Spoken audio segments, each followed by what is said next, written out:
গর্ত করেছে, এক মানুষ গর্ত, মানে মূর্তিটা যত বড় ছিল অত বড় গর্ত করে ওর ভিতরে পুঁতে রেখে দেবে। পূজারি গিয়ে কি করেছে, যেই না গর্ত খুলে আমার ওই বিগ্রহকে মাটিতে রাখছে, সে যত গর্ত করি বাবা এক হাত করে মূর্তিটা বড় হয়ে যাচ্ছে। আবার একটু গর্ত করি, নিশ্চয়ই এবার তো হবে, আবার গর্ত করে, আবার মূর্তিটা একটু করে বড় হয়ে যায়। কিছুতে মাটির নিচে আর প্রবেশ করাতে পারছে না, মাটি চাপা দিতে পারছে না, বারবার মাটি ফুঁড়ে বেরিয়ে যাচ্ছে।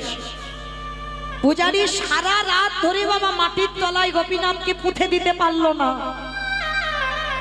শেষে পূজারি বিরক্ত হয়ে রেগে গিয়ে বলছে, থাক তুই এখানে, তোর যখন এতই ইচ্ছা মুসলমানদের হাতে তুই সেবা পাবি, তুই যখন মুসলমানদের হাতে ধরা পড়বি, থাক।